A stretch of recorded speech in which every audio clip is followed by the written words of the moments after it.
Les animaux dénaturés de Vercors. Chapitre 1er qui s'ouvre selon les règles par la découverte d'un cadavre, d'ailleurs très petit, mais déconcertant. Colère et stupéfaction du docteur Figgins. Perplexité de l'inspecteur Brown. Le meurtrier insiste déplaisamment pour être inquiété. Première apparition du Paranthropus. Assurément, s'il vous réveille à 5 heures du matin, et même si vous êtes médecin, ce n'est pas une façon précisément de vous disposer à l'humour. Et ce qui nous aurait, vous et moi, après un bon déjeuner au lit, mis sans doute en gaieté, ne nous étonnons pas que le docteur Figgins, appelé ainsi des potrons minets, les considérait tout autrement. Même l'aspect de Douglas Templemore, lequel arborait, et pour cause, une expression plutôt dramatique, eût ajouté pour nous sans doute au comique de tous ces quiproquos. Tandis que le docteur Figgins y trouva au contraire une raison de plus pour s'assombrir. Comme aussi la nature pour le moins insolite du cadavre que l'on lui montrait. Car cette histoire, naturellement, commence par un cadavre. Je m'excuse par la banalité d'un tel début, mais ce n'est pas ma faute. C'était d'ailleurs, avouons-le, un tout petit cadavre.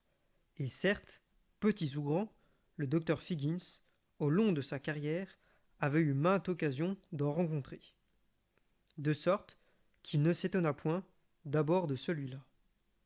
Simplement, après s'être penché une seconde sur le berceau, il se releva et regarda Douglas avec une expression, comme on dit, professionnelle. C'est-à-dire que son visage sut attristement mêler des plis propres à manifester tous ensemble la gravité, le blâme, le doigté et la compassion. Il observa pendant quelques secondes ce silence éloquent, avant d'articuler entre les poils de sa grosse moustache. « Je crains que vous ne m'ayez fait venir un peu tard. » Paroles qui lui rappelèrent, non ressentiment, l'heure matinale. Cependant, Doug inclinait la tête. « C'est justement, dit-il d'une voix neutre, ce que je voulais vous faire constater. »« Pardon ? L'enfant est mort, je suppose, depuis 35 ou 40 minutes ?» Là-dessus, le docteur Figgins oublia l'heure et le reste, et les poils de sa moustache s'agitèrent sous le vent d'une véritable indignation. « Bon sang, alors, monsieur, pourquoi ne m'avez-vous pas appelé plus tôt ?»« Vous ne m'avez pas compris, dit Doug. Je l'ai piqué avec une forte dose de chlorhydrate de citrimine. » Le médecin fit un pas en arrière, renversa une chaise, s'efforça de la retenir, sans pouvoir s'empêcher de crier sottement. « Mais c'est un meurtre !»« N'en doutez pas, dit Doug. « Mais pourquoi ? Comment avez-vous pu ?»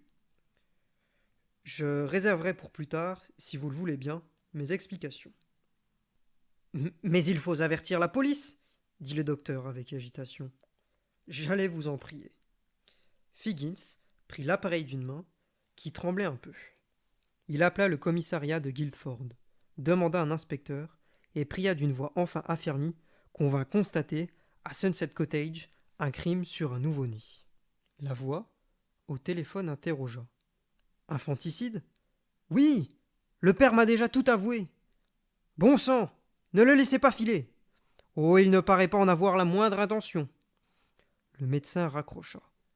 Il revint vers l'enfant, lui ouvrit les paupières, la bouche. Il considéra, enfin, avec une légère surprise, les petites oreilles sans lobe et trop haut plantées. Mais ne dut pas en penser grand-chose, puisqu'il ne dit rien. Il ouvrit son sac médical, recueillit sur un morceau d'ouate ce qui subsistait de salive. Il mit le coton dans une petite boîte et referma son sac. Puis, il s'en fut s'asseoir. Doug, de son côté, s'était assis depuis longtemps. Ils restèrent silencieux jusqu'à l'arrivée de la police. L'inspecteur était un homme aimable, très blond, d'aspect timide, fort distingué. Il interrogea Douglas, avec une douceur déférente. Après quelques questions sur son identité, il demanda « C'est vous le père, n'est-ce pas? Oui. Votre femme est là-haut? Oui. Je puis la faire descendre si vous voulez. Oh, non, dit l'inspecteur. Je ne veux pas faire lever une accouchée. J'irai la voir tout à l'heure. Je crains que vous ne fassiez confusion, avoua Douglas. Cet enfant n'est pas d'elle. L'inspecteur battit un peu de ses paupières pâles. Il lui fallut un moment pour comprendre. Oh, alors, la mère est-elle ici? Non, dit Douglas. Mais alors, où est-elle? On l'a ramenée hier au zoo.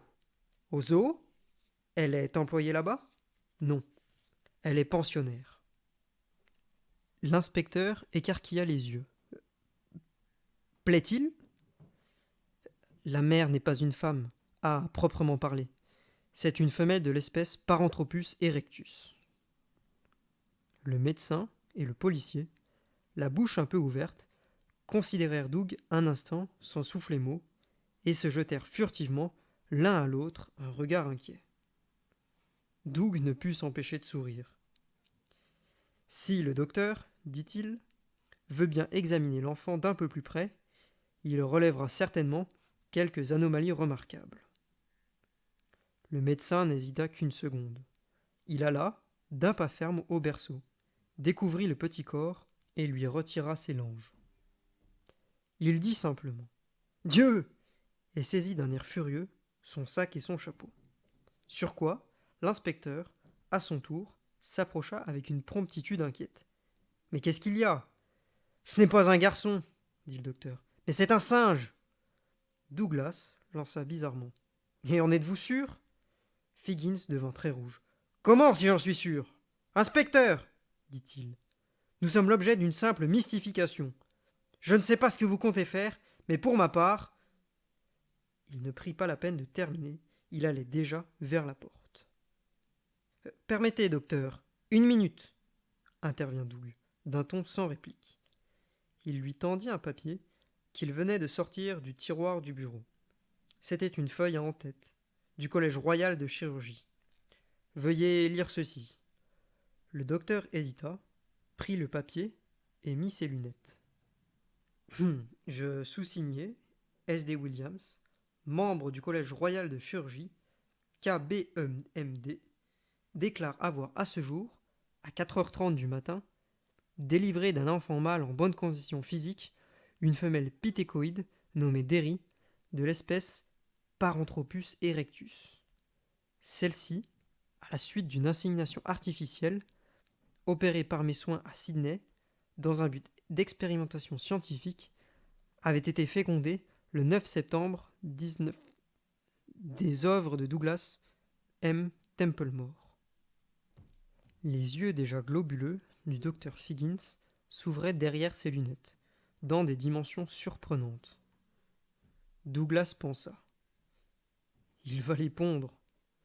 Sans un mot, le médecin tendit le papier à l'inspecteur, considéra Douglas comme il l'eût fait du fantôme de Cromwell, et revint au berceau. Il examina l'enfant, se retourna vers le père, les yeux toujours élargis, puis de nouveau sur le bébé, puis encore sur Doug. Je n'ai jamais entendu parler d'une chose pareille, s'exclama-t-il sourdement. Qu'est-ce que c'est, ce Paranthropus? On n'en sait rien encore. Comment? Une sorte d'anthropoïde. Il vient d'en arriver une trentaine au muséum. On les étudie en ce moment. Le docteur commença. Mais qu'est-ce que... Il s'interrompit et retourna au berceau. C'est quand même un singe. Il est quadrumane, dit-il avec une sorte de soulagement. C'est conclure un peu vite, dit doucement Douglas. Il n'y a pas d'homme quadrumane. Docteur, dit Douglas, vous supposez par exemple qu'un accident de chemin de fer... tenez, recouvrons-lui les jambes, là. Un petit mort au pied coupé. Seriez-vous aussi catégorique? Il a les bras longs, dit le médecin après un moment. Mais le visage? Le médecin levait les yeux avec une gêne perplexe, presque avec égarement. Il commença. Les oreilles. Et supposez, dit Doug, que dans quelques années, on ait pu lui apprendre à lire, à écrire, à résoudre des problèmes d'arithmétique. Mais on peut tout supposer, puisqu'on n'en saura rien, dit hâtivement Figgins en haussant les épaules. On le saura peut-être. Il a des frères, docteur. 2 sont déjà nés aux zoo, d'autres femelles. 3 encore vont bientôt. Alors, il sera temps, balbutia le docteur en s'épongeant le front. De quoi de voir, de savoir. L'inspecteur s'approcha. Ses cils blonds papillonnèrent comme des mites. Monsieur Templemore, qu'est-ce que vous attendez de nous? Que vous fassiez votre métier, inspecteur. Mais quel métier, monsieur? Cette petite créature est un singe, cela se voit. Pourquoi diable vouloir? C'est mon affaire, inspecteur. La nôtre n'est sûrement pas de nous mêler de... J'ai tué mon enfant, inspecteur. J'ai compris, mais cette créature, elle ne présente pas... Elle a été baptisée, inspecteur, et inscrite à l'état civil, sous le nom de Gary Ralph Templemore. Le visage de l'inspecteur se couvrait d'une sueur fine. Il demanda soudain. Mais sous quel nom a-t-on inscrit la mère? Sous le sien, inspecteur. Femme indigène de Nouvelle-Guinée, connue comme Derry. Fausse déclaration, triompha l'inspecteur. Tout cet état civil est sans valeur. Fausse déclaration. Mais la mère n'est pas une femme. Cela reste à prouver. Comment? Mais vous-même. Monsieur, les opinions sont partagées. Partagées? Mais sur quoi partagées? Quelles opinions? Mais celles des principaux anthropologues sur l'espèce à laquelle appartient le Paranthropus. C'est une espèce intermédiaire. Homme ou singe? Il ressemble aux deux. Il se peut très bien que Derry soit une femme, après tout. À vous de faire la preuve du contraire, si vous le pouvez. En attendant, son enfant est mon fils, devant Dieu et devant la loi. L'inspecteur paraissait à ce point désorienté que Doug prit pitié de lui. Peut-être préfériez-vous, dit-il gentiment, en référer à vos supérieurs. Le visage blondasse s'éclaira. Oui, si vous le permettez, monsieur. L'inspecteur prit le téléphone et demanda Guildford. Il ne put s'empêcher d'adresser à Doug, d'un sourire, un message de gratitude.